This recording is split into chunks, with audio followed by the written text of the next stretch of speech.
Je m'appelle Baptiste Lagrave, j'ai 28 ans, je fais de la musique électronique et j'ai la particularité d'avoir fait un parcours de musique classique pendant très longtemps dans mes études supérieures et j'ai bifurqué juste après. Alors ma musique aujourd'hui, elle est assez, je dirais que c'est de l'électronica avec pas mal de mélodies, d'harmonies différentes, de la texture sombre, lumineuse. Où cohabitent voilà, des univers assez parfois dansants, d'autres plus contemplatifs, et j'aime bien le mix des deux.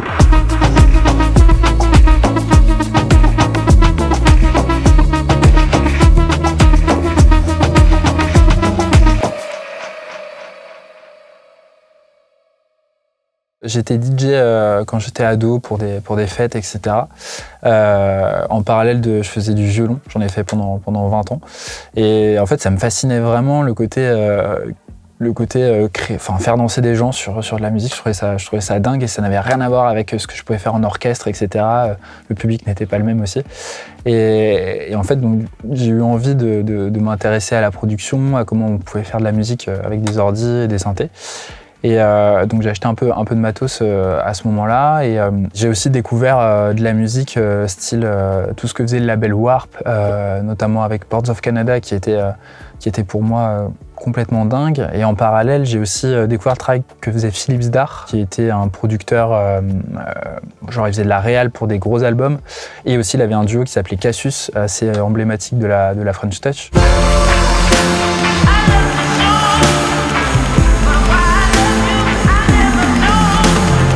Et ça m'a complètement ouvert un peu le champ des possibles en me disant, mais en fait, ouais, il met au profit son savoir de musique pour d'autres projets, ça le fait kiffer, et en même temps, il fait DJ à côté, il produit, il a l'air d'avoir une manière d'approcher les choses complètement inouïe.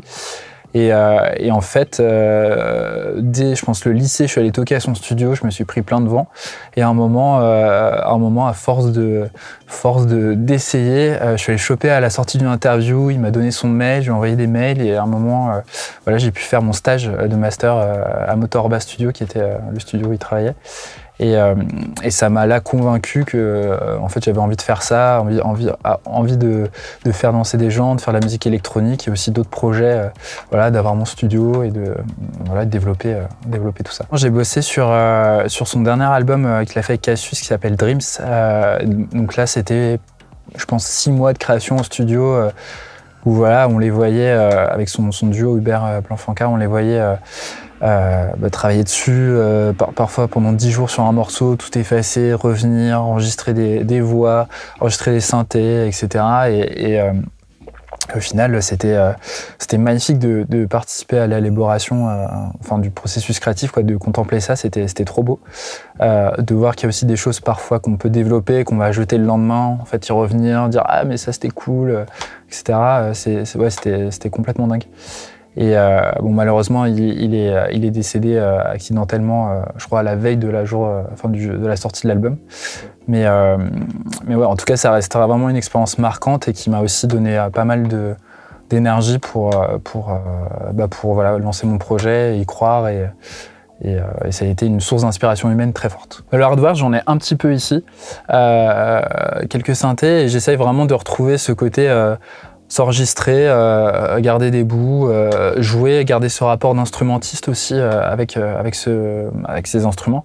Et ce côté aussi interprète que j'avais avec le violon, où il y avait vraiment une sensation avec le corps de moduler, de faire des gestes et de les transcrire en son. Et j'essaie vraiment de garder ça aujourd'hui avec les synthés.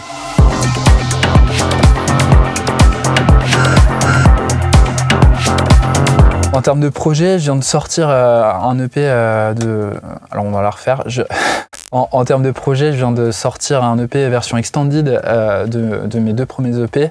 J'ai invité des remixeurs, dont Mokado, Nicolas Bougaïev et Tibi.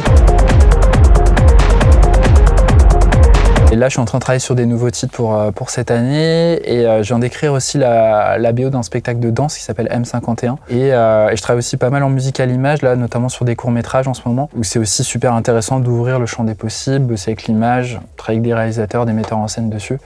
Et voilà, ça m'occupe pas mal.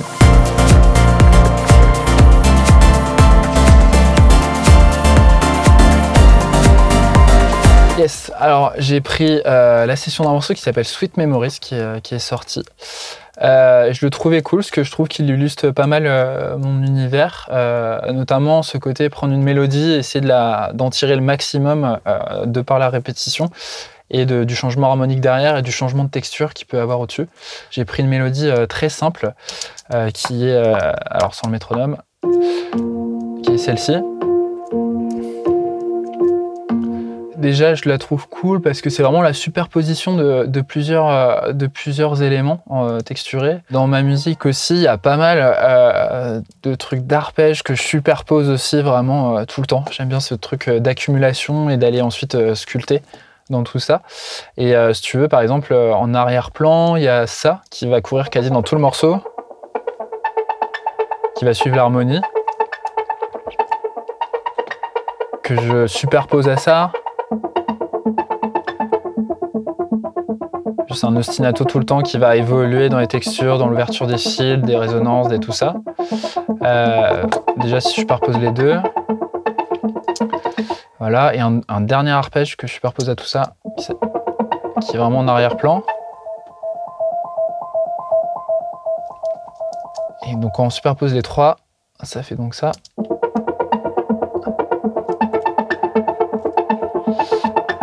Et en fait, toutes ces harpes sont quasi présents tout le morceau et en fait, ils vont évoluer. Certains vont arrêter, sortir et puis évoluer en fil, tout ça et se mélanger avec le reste.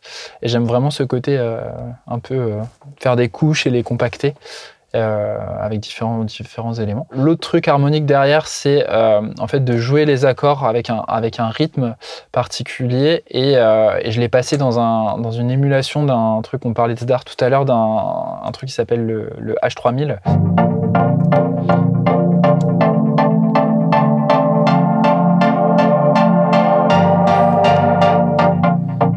Et donc là, pour le coup, c'est vraiment toucher à tous les boutons en assignant ça à mes contrôleurs MIDI. Et en fait, ce truc-là, ce plugin-là, il donne un côté assez glitché et aussi parfois il pitch un peu au-dessus, un peu au-dessus, un peu en dessous, de manière assez aléatoire et ça donne tout le temps un côté vivant au son que j'aime beaucoup et qui permet vraiment de varier dans la prod et de faire évoluer le morceau au fur et à mesure. Ensuite, comme il y a une basse tenue hein, qui tient la fondamentale de chaque accord ici. Voilà, si, do, ré, sol. On ne peut plus simple, mais j'aime bien travailler avec des choses aussi simples, élémentaires, et ensuite essayer de leur donner un maximum de vie et de côté intéressant dans la variation. Ah ouais, cette basse, elle était cool aussi, c'est bon, je me souviens. C'est une basse en synthèse FM, et du coup, ça donne des harmoniques assez cool quand on fait bouger le filtre. Alors les drums, sur ce morceau, il y a des trucs un peu glitchés que j'aime beaucoup. On a ça aussi. Là, j'ai mis une petite perque de la 808 que j'aime bien essayer de mettre un élément de 808 par morceau. Et quand je mets toutes les drums sans le kick, ça donne donc ça. Et on va faire rentrer le kick.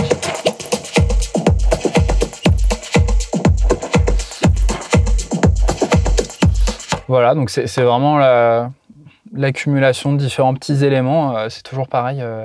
Enfin, c'est vraiment à chaque étape, je trouve ce petit truc, puis ce petit truc, puis ce petit truc, ça donne un ensemble qui rend le truc vivant. Et enfin, le petit truc qui est mixé dans le mix final, il est mixé vraiment pas fort, mais que j'ai beaucoup aimé, c'était printé. Je me suis amusé, on parlait tout à l'heure des effets hardware, tout ça. Là, je me suis amusé à passer ça dans plein de délais, et de printer, et ensuite le redécouper. Et ça donne ce genre de truc.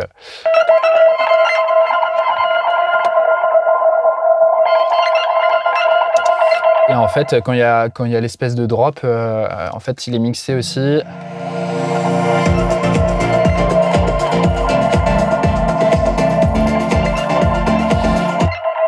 Il est là.